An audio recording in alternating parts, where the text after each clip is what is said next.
안녕하세요 친구들, 김인재 목사입니다. 취학부 영상 예배를 드리고 있는 모든 친구들 환영하고 축복합니다. 오늘 드려지는 예배로 여러분들에게 하나님의 은혜가 머물 수 있기를 바랍니다. 특별히 예배는 나의 몸과 마음을 바로하여 하나님께 정성껏 올려드리는 것입니다. 비록 영상으로 예배를 드리지만 하나님 앞에서 올바른 모습이 아닌 친구들이 있다면 깨끗한 옷차림과 마음으로 하나님 앞에 나와서 예배를 드리는 친구들의 모습이 되길 바랍니다. 그럼 이 시간 우리의 신앙을 사도신경으로 고백하고 예배를 시작하겠습니다. 전능하사 천지를 만드신 하나님 아버지를 내가 믿사오며 그 외아들 우리 주 예수 그리스도를 믿사오니 이는 성령으로 잉태하사 동정녀 마리아에게 낳으시고 본디오 빌라도에게 고난을 받으사 십자가에 못 박혀 죽으시고 장사한 지 사흘 만에 죽은 자 가운데서 다시 살아나시며 하늘에 오르사 전능하신 하나님 우편에 앉아 계시다가 저리로서 산 자와 죽은 자를 심판하러 오시리라. 성령을 믿사오며 거룩한 공회와 성도가 서로 교통하는 것과 죄를 사하여 주시는 것과 몸이 다시 사는 것과 영원히 사는 것을 믿사옵나이다. 아멘.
이군과 앉아가 부르짖음에 여호와께서 들으시고 그의 모든 환난에서 구원하셨도다. 이군과 앉아가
시편 34편 6절 말씀. 아멘.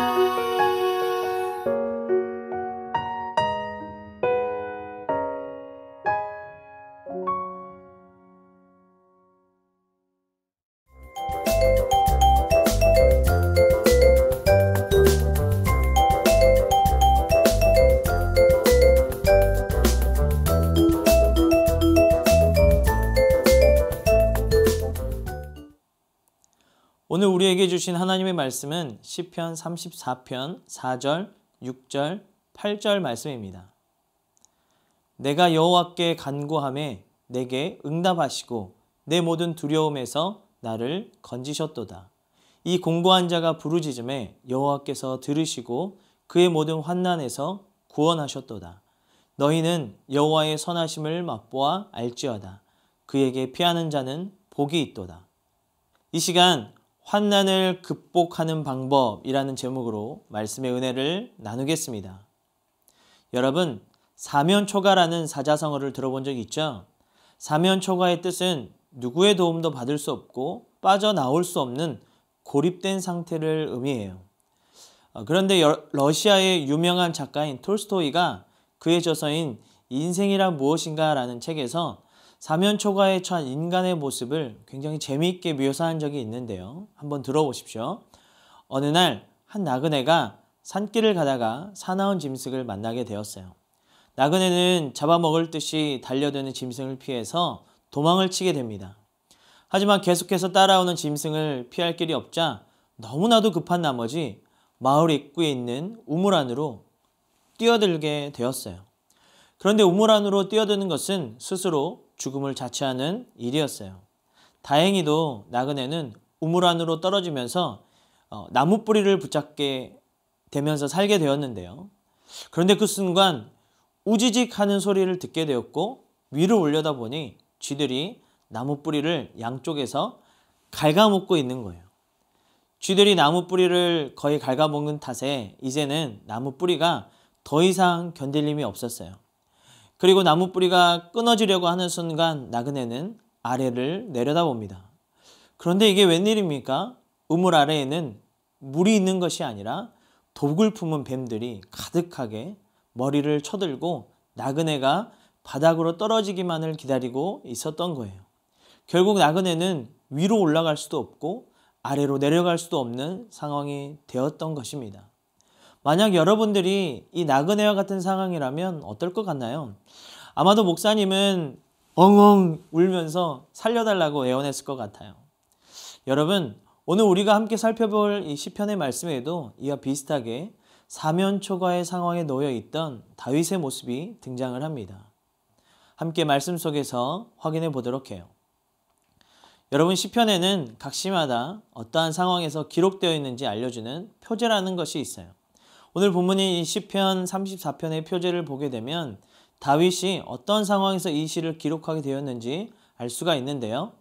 시편 34편의 표제에는 다윗이 아비멜렉 앞에서 미친 채 하다가 쫓겨나서 지은 시라고 명시되어 있어요. 표제만 보면 굉장히 웃긴 이야기지만 하나님께서 기름 부음을 주었던 다윗이 왜 갑자기 미친 사람이 되어야만 했을까요? 우리가 다윗의 상황을 자세하게 알기 위해서는 사무엘상 21장으로 가서 함께 살펴봐야 할 것 같아요.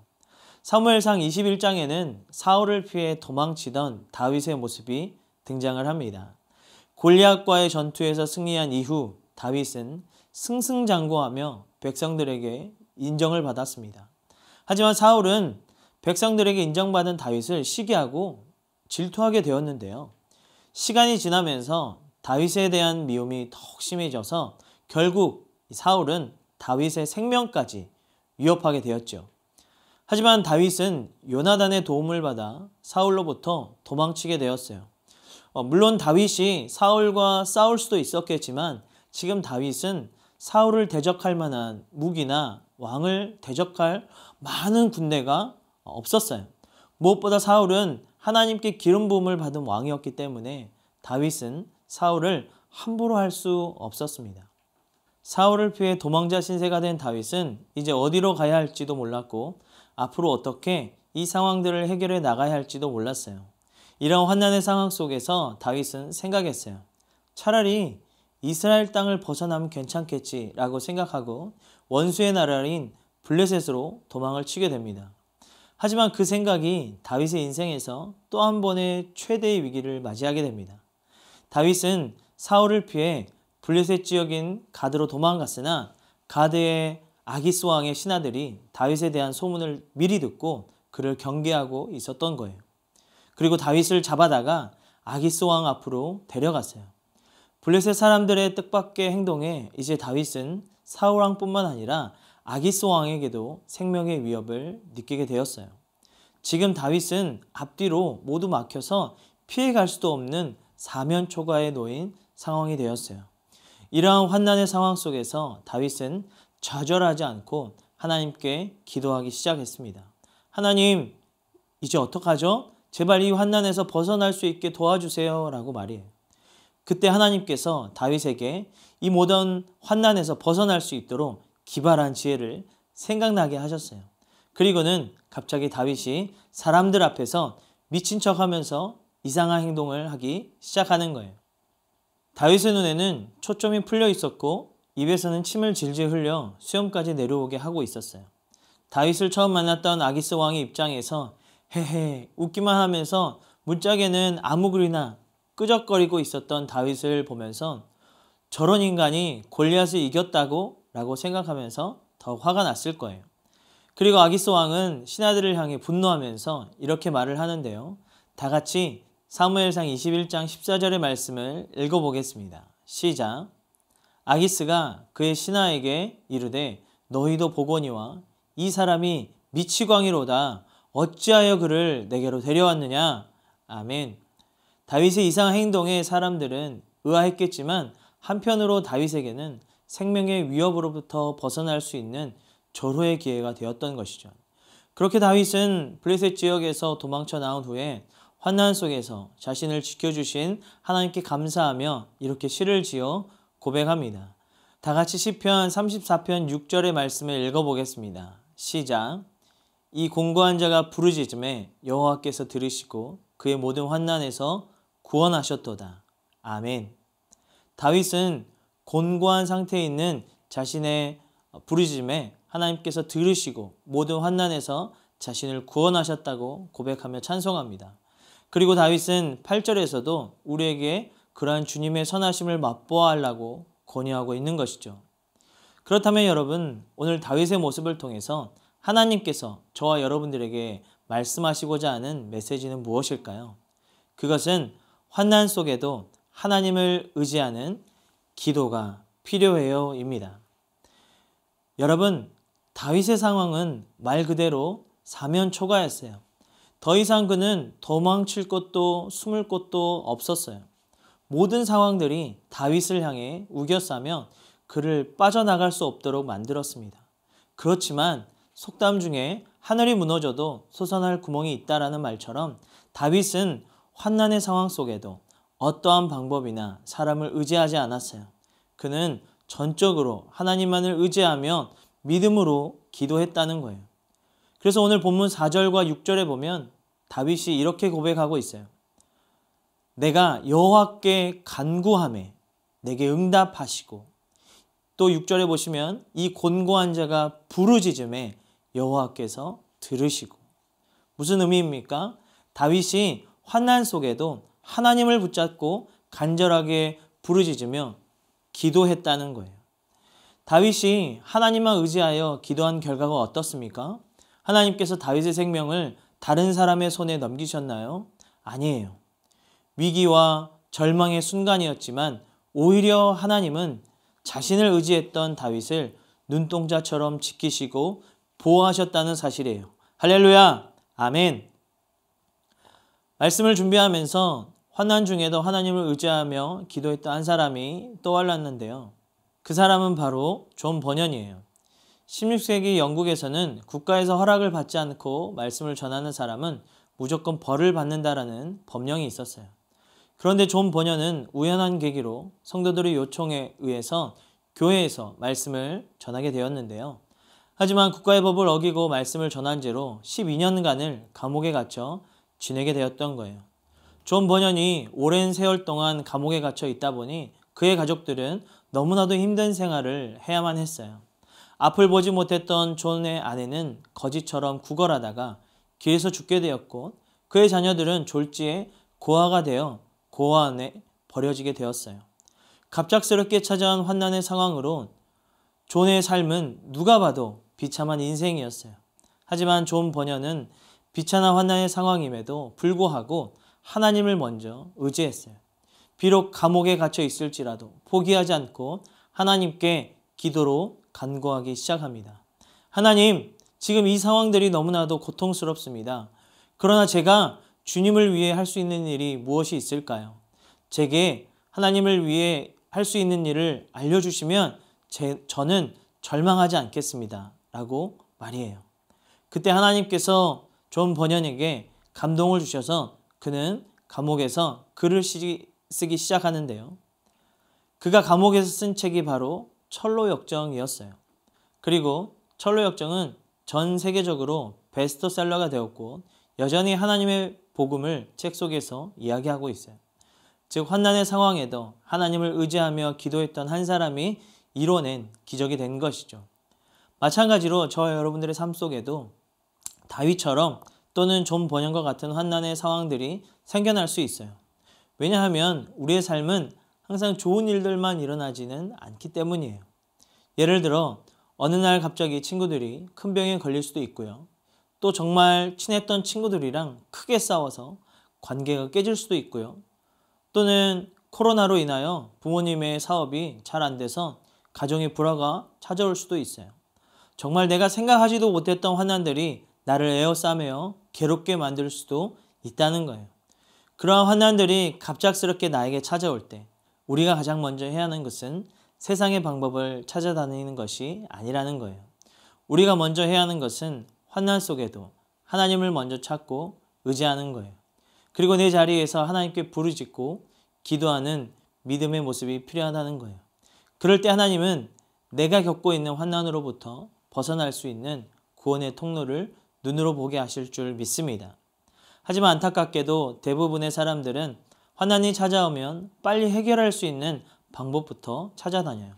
우리가 힘들면 엄마 아빠를 찾듯이 우리는 환난의 상황을 빨리 해결할 수 있는 사람이 주변에 누가 있는지, 해결할 수 있는 방법이 내 주변에 무엇이 있는지부터 찾아다닌다는 거예요. 그러나 하나님은 우리에게 그러한 모습을 원하지 않습니다.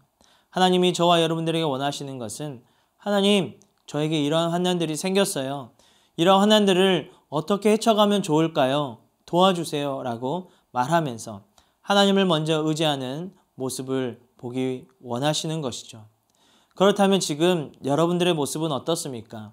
힘든 상황이 생겼다고 내 주변에 누가 있는지부터 찾아다니지는 않습니까?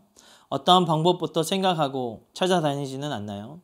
여러분, 이제는 방법을 바꿔서 하나님을 먼저 의지하고 하나님께 간구하고 기도함으로 나에게 처한 어려운 환난들에서 벗어날 수 있기를 바랍니다. 특별히 지금 세상은 코로나라는 작은 바이러스가 우리의 생명을 위협하고 있습니다. 마스크를 쓰지 않으면 안 되는 굉장히 불안하고 두려운 세상에서 살고 있어요. 너무나도 큰 환난을 우리는 지금 경험하고 있습니다. 뿐만 아니라 앞으로 더 큰 환난들이 우리를 기다리고 있을지 모릅니다. 그렇지만 기억하십시오. 환난 속에서 하나님을 먼저 의지하여 기도할 때 하나님은 우리를 환난 속에서 건지시어 그분의 선하신 은혜를 맛볼 수 있도록 하실 것입니다. 함께 기도하겠습니다. 사랑하는 아버지 하나님, 오늘 말씀을 통해서 환난에 처해 있을 때 어떻게 하면 극복할 수 있는지 다윗의 모습을 통해서 함께 배워보았습니다. 우리도 환난에 처해 있을 때 다윗처럼 하나님을 먼저 의지하여서 기도함으로 모든 환난을 이겨내고 승리할 수 있는 믿음을 허락하여 주시옵소서. 이제는 우리 구주 예수 그리스도의 은혜와 하나님의 무한하신 사랑과 성령님의 감화와 감동 교통하심이 환난에 처해 있을 때 세상의 방법이 아니라 하나님을 먼저 찾고 하나님 앞에 기도함으로 모든 환난을 이겨낼 수 있기를 다짐하는 함께 영상 예배를 드리고 있는 모든 친구들 머리 위에 이제로부터 영원까지 함께 하시기를 간절히 축원하옵나이다. 아멘. 친구들, 오늘 영상 예배를 모두 잘 드렸지요? 벌써 2020년의 10월이 되었어요. 코로나로 인해 2020년을 보내게 되었지만 남은 2달 동안 계획을 세워서 의미 있게 보내는 건 어떨까요? 무엇보다 나의 신앙을 점검하여 다시 새로운 한 해를 준비하는 시간이 될 수 있기를 바라요. 그럼 우리 다음에 다시 만나요. 안녕.